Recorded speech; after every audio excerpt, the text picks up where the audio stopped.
Hello students, welcome to સ્નીચર. આજે આપણે ચેપ્ટર નંબર 18 નો છેલ્લો ભાગ જોઈએ કે પીવાલાયક પાણી એટલે શું અને આપણે પાણીને શુદ્ધ કેવી રીતે કરીએ અને પાણીનું પ્રદૂષણ અટકાવવા માટે શું થઈ શકે. બરાબર. તો હવે પહેલા તો આપણે એ જોઈએ કે પીવાલાયક પાણી શું છે અને તે કઈ રીતે શુદ્ધ થાય છે. બરોબર. તો તો કે આમાં આપણને પહેલા છે ને ગુઝો તો આપણે જોઈએ જ છે. ગુઝો એકવાર બીમાર પડી ગયો એટલે છે ને બહુ ઉદાસ છે. તો કે શું કામે? તો કે એને જે પાણી પીધું હતું એ તો એકદમ ચોખ્ખું હતું છતાં પણ બીમાર પડી ગયો. પણ એવું નથી હોતું કે જે પાણી આપણને ચોખ્ખું દેખાય છે એ શુદ્ધ પાણી જ હોય છે. બહારથી શુદ્ધ દેખાતા પાણીની અંદર પણ ઘણા બધા સૂક્ષ્મ જીવો રહેલા હોય છે. બરાબર. પછી તો કે પહેલી એને શું સમજાવે છે કે જે પાણી ચોખ્ખું દેખાતું હોય તેમાં પણ રોગજન્ય જીવાણુઓ તથા દ્રાવ્ય અશુદ્ધિ હોય છે. એટલે કે જે પાણી એકદમ ચોખ્ખું દેખાતું હોય એની અંદર પણ ઘણા બધી રોગકારક જીવો અને અશુદ્ધિઓ હોય છે. દ્રાવ્ય અશુદ્ધિ એટલે એની અંદર ઓગળી ગયેલી અશુદ્ધિ. તેથી જરૂરી છે કે પાણી પીતા પહેલા શુદ્ધ કરવામાં આવે. આથી આપણે પાણી પીએ એની પહેલા આપણે શું કરવું જોઈએ? પાણીને શુદ્ધ કરવું જોઈએ. હવે પાણી શુદ્ધ કેવી રીતે થશે? તો કે ઉકાળવાથી. બરાબર. ઉકાળવું એ એક રીત છે પાણીને શુદ્ધ કરવાની. જે પાણી પીવા યોગ્ય હોય છે તેને પીવાલાયક પાણી કહે છે. તમે જોયું હશે કે કઈ રીતે જુદી જુદી ભૌતિક અને રાસાયણિક પ્રક્રિયાઓ માટે પાણીને જળાશયમાં છોડે તે પહેલા સુએઝ ટ્રીટમેન્ટ પ્લાન્ટમાં પાણીને શુદ્ધ કરવા માટે મદદ કરે છે અને તે જ રીતે નગરપાલિકાઓની સંસ્થા પાણી ઘર વપરાશ માટે મોકલે તે પહેલા શુદ્ધ કરે છે. એટલે આમાં શું કહે છે કે પહેલા તો પીવાલાયક પાણીની વ્યાખ્યા કીધી કે જે પાણી પીવા યોગ્ય હોય. એટલે કે આપણે પાણી પીએ અને આપણે બીમાર ન પડીએ એટલે પીવાલાયક પાણી કહે છે. પછી તો કે આપણે જ્યારે સુએઝ સિસ્ટમ પ્લાન્ટ, આપણે બધા શહેરોમાં ગામોમાં સુએઝ સિસ્ટમ પ્લાન્ટ આવેલા જ હોય છે. એટલા સુએઝ સિસ્ટમ પ્લાન્ટમાં શું હોય છે તો કે આખા ગામનું અથવા તો આખા શહેરનું ગંદુ પાણી એક જગ્યાએ ભેગું થાય છે. એટલે કે ગટરનું પાણી જમા થાય છે. બરાબર. હવે આ પાણી ઉપર જુદી જુદી રાસાયણિક પ્રક્રિયાઓ કરવામાં આવે છે. તો એનાથી શું થશે કે જે પણ હાનિકારક અશુદ્ધિ હશે પાણીની એ બધી નીકળી જશે. બરાબર. પછી તો કે ત્યાંથી પાણી છે એને અલગ અલગ વપરાશ માટે એટલે કે ખેતીમાં છે એ બધા વપરાશ માટે છોડવામાં આવે છે. આ પાણીનો પીવામાં ઉપયોગ કરવામાં આવતો નથી. બરાબર. એના પછી તો કે પીવા માટે પાણી, તો કે પીવા માટેનું જે પાણી છે એ પણ એક અલગ સ્ત્રોત છે. પીવા માટેના પાણી પણ અલગ સ્ત્રોતમાંથી આવે છે. બરાબર. તો હવે આ પાણી આપણને પહોંચે એની પહેલા ત્યાં એક સિસ્ટમ, એનો પણ એક પાણીના શુદ્ધિકરણ માટેનો પ્લાન્ટ આવેલો હોય છે કે જેમાં તે પાણીનું શુદ્ધિકરણ થાય છે અને એ પાણી આપણને કોઈ પણ હાનિ રહિત બને. એટલે કે આપણે પાણી પીએ અને બીમાર ન પડીએ તેવું શુદ્ધ પાણીમાં ફેરવાય છે. બરાબર. હવે જો હું તમને ઉદાહરણ આપું ને તો આપણે રાજકોટમાં હું રાજકોટ રહું છું એટલા માટે હું રાજકોટની વાત કરું છું. અહીંયા રૈયાની અંદર એક સિવેજ સિસ્ટમ પ્લાન્ટ આવેલો છે. બરાબર. તો હવે ત્યાં શું થશે તો કે ત્યાં છે આજે ગટરનું પાણી ભેગું થશે, તેનું શુદ્ધિકરણ થશે અને આ બધું પાણી ન્યારી ડેમમાં ઠલવાશે. ક્યાં ઠલવાશે? ન્યારી ડેમમાં. હવે ન્યારી ડેમ છે, આ ન્યારી ડેમનું પાણી શેની માટે વપરાશમાં આવશે તો કે ખેતીમાંથી આપણે જે કેનાલ આવે ને કેનાલ, એની અંદર આ પાણી છોડવામાં આવે છે. એનો ઉપયોગ ખેતી માટે અને એવા બધા કાર્યોમાં કરવામાં આવે છે.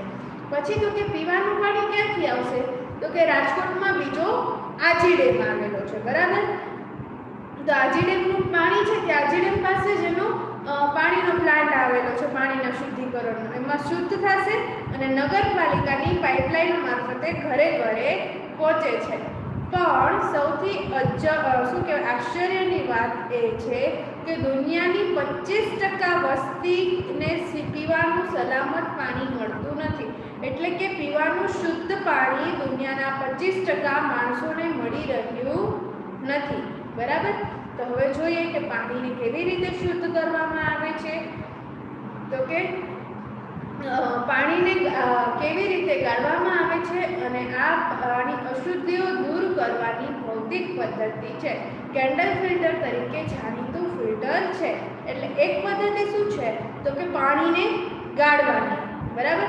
તો ગાળીને શું થશે કે ભૌતિક અશુદ્ધિઓ એટલે કે જે ઉપર દેખાતો કચરો ને એવું બધું હશે એ આપણે દૂર કરી શકીએ છીએ, બરાબર. હવે આપણે જે સિવેજ સિસ્ટમ પ્લાન્ટ હોય ને એમાં ભૌતિક અશુદ્ધિઓ દૂર કરવા માટે આપણી નાની નાની ગળણી હોય ને એનાથી ભેગું ન થાય, તો ત્યાં એ લોકો શું કરે છે ખબર છે તો કે આપણે આવી રીતના એક જાળીદાર રચના હોય છે ત્યાં. સોરી સરખું ગ્રો નથી એટલું તમારું ડ્રોઈંગ સારું અને આમાં સમજી જાજો તમે લોકો, બરાબર. હવે આમાંથી પાણીને પાસ કરવામાં આવે તો શું થશે, મોટો મોટો કચરો અહીંયા રહી જશે, પછી એના પછી શું આવશે તો કે એનાથી નાની જાળી આવશે, તો એનાથી નાનો નાનો કચરો રહી જશે. આવી રીતે જાળીના બે ત્રણ અલગ અલગ આવરણો આવશે, બરાબર. અલગ અલગ આવરણો આવશે. જાળીમાંથી આ પાણી પાસ થશે. પછી તો કે પાણીની અંદર છે ને શું કે અલગ અલગ પ્રકારના કેમિકલો ઉમેરવામાં આવશે અને અંદર ઘણી બધી રાસાયણિક પ્રક્રિયાઓ કરવામાં આવશે. ઘણા બધા ઘર વપરાશ માટે પાણીને ઉકાળવાની પદ્ધતિ વાપરે છે અને ઉકાળવાથી પાણીમાં રહેલા જંતુઓ નાશ પામે છે, બરાબર. પછી ઘણી બધી વાર શું ઉપયોગ થાય છે તો કે પાણીને ઉકાળવાની પદ્ધતિ. ઉકાળવાથી શું થશે તો કે પાણીના ઘણા બધા જંતુઓનો નાશ થશે. સામાન્ય રીતે પાણીને શુદ્ધ કરવાની એક રીત ક્લોરિનેશન છે. પાણીમાં ક્લોરીનની ગોળી કે બ્લીચિંગનો પાવડર ઉમેરવામાં આવે છે અને આપણે એ સાવધાની વર્તવી જોઈએ કે જરૂરી માત્રા કરતાં વધુ ક્લોરીનની ગોળીઓ ન વાપરવી જોઈએ. પછી તો કે રાસાયણિક પદ્ધતિમાં શું આવશે કે પાણીની અંદર ક્લોરીન અથવા તો બ્લીચિંગનો પાવડર ઉમેરવામાં આવે છે, બરાબર. પણ આ બંને વસ્તુને માપસર ધ્યાનમાં રાખીને ઉમેરવાનું. જો બંનેનું પ્રમાણ વધી જાય તો એ નુકસાનકારક થઈ શકે છે, બરોબર. પછી શું છે સ્લાઇડ ચેન્જ કરી દો.